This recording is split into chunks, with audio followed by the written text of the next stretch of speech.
My name is Davis Creamer. It's December 7th, 2012. I'm speaking to you, whoever you are out there, because I've been recently diagnosed with a glioblastoma multiforme brain tumor. I have terminal brain cancer. It's the worst form. I have 6 sort of separate tumors, but they're not discrete. They're kind of fibrous and growing together here in the left frontal lobe, and they're inoperable. And although they did do a biopsy and to determine that they're a grade 4, which is the most aggressive kind. And I've been given a median life expectancy of 13 to 15 months, which I guess was given to me a week ago, 2 weeks ago. But there's a lot of things in my favor. I'm young. I'm 47. I will be 48 this December 12th. And I'm otherwise pretty in really good health. So there's a possibility I will live a little longer. I'm trying to, well, that's the context for where I am now. I look horrible. I received an MRI on October 19th. I received the results from my ENT, Dr. Marshall Hay, on October 30th, during which session, my doctor appointment, he told me he thought I had brain cancer. And things moved pretty fast after that diagnosis. I had an open, a wide-awake craniotomy on November 13th, in the day recovery room. It was day surgery. It was horrible day recovering. My neurosurgeon, Dr. Mark Bernstein, came in and confirmed that the tissue looked to be of the Glioblastoma multiforme family. It was just being sent to pathology to determine whether it was graded from 2 to 4. As it turns out, it was grade 4. Where did all of this begin?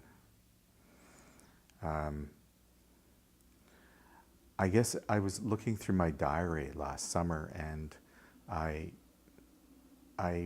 from last summer, because I just started to have a general sense of malaise last summer. It was preceded by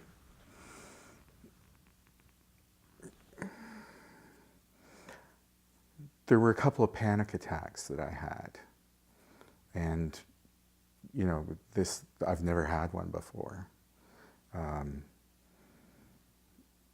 And there was also 3 years ago, there was an issue with some vertigo. 2.5 years ago, I woke up and I had some what was then defined as benign positional vertigo. I would roll over in bed, and the room would spin horribly. And I had 2 or 3 episodes like that, and I went to my GP at the time, and he referred me to an ENT who sent me off for an MRI and some tests. I think the MRI was 3 months later, after the fact. And the tests were, at one of the downtown hospitals, they put, hot and cold water in my ears, and tried to induce the vertigo, which they did, and the showed some blinking lights and whatnot, and they couldn't find anything wrong. By the time I had the MRI done, the vertigo had pretty much stopped. Occasionally, I would get a sensation, like if I moved my head quick, like that, you know. But it wasn't. I was just glad it wasn't as debilitating as it was, and I thought that I was clean because the MRI had come back clean. Also, there's been some family history of having vertigo. My mother had it. Her mother had it.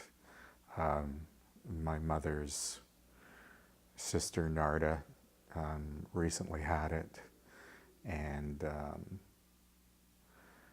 I was told, that my grandmother got it when she was feeling stressed, and I remember my mother having it, and she was just, she was sick as a dog. She was white as a ghost. I didn't understand how bad it was at the time, but now I do. Anyway, so it just stopped of its own accord, and then I had a panic attack, which I've never had before, and I guess the panic attack came,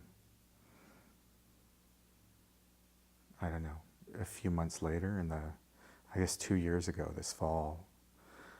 So in 2010, the fall of 2010, I had a panic attack. And I woke up in the morning and I thought I was having a heart attack. I had recently resumed smoking cigarettes, and I thought, oh, this is it. I'm having a heart attack because I've started smoking again, and it was just it was a 2-hour experience, and I quit smoking that day, and prayed that I wouldn't succumb to this again. I didn't go see the doctor, see my doctor at the time, but I just figured, it was because of the smoking. And so I stopped. And then I started smoking again in, when was it?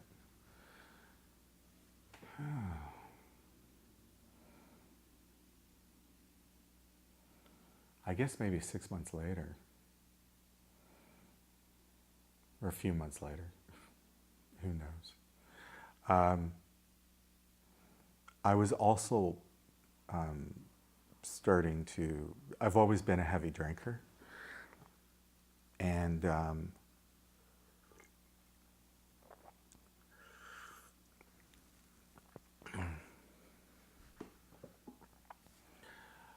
I was, I started to drink more and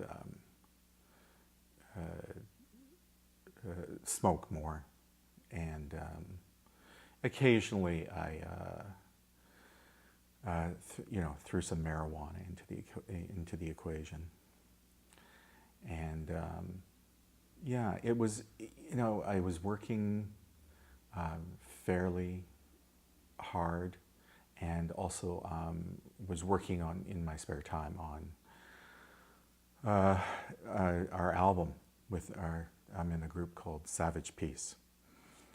And I was driving myself pretty hard, and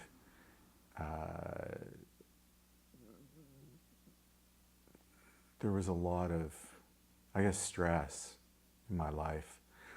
And I just started to get a general sense of malaise. And I just thought it was because I was overdoing it. And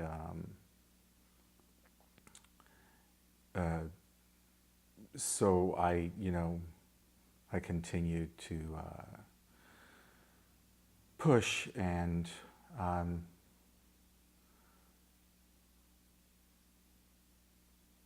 yeah, I just continued to push myself to do things. Work had my day job, which is was a lawyer as general counsel for a private investment fund. We had business had slowed down because of market conditions, and I had 2 staff for a while, one left. But I started having panic attacks more frequently, and they were very debilitating, really, really scary. I would often get them if I had been drinking, and either right before I went to bed, or I would get into bed and have a panic attack, or in the middle of the night I would wake up and I'd go, "Why am I awake?" And then I went, "I'm going to have a panic attack. I know it." And I would have a panic attack, and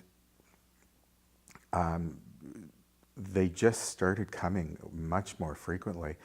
I was taking Prestige, which is an antidepressant, and Crestor, which is a cholesterol reducing drug, and had been for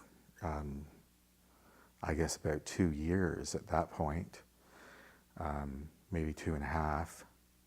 And I was starting to think that maybe one or both of these drugs were causing me to have the panic attacks. So I experimented with stopping the Crestor, and although, I mean, it was not a totally scientific test. It was,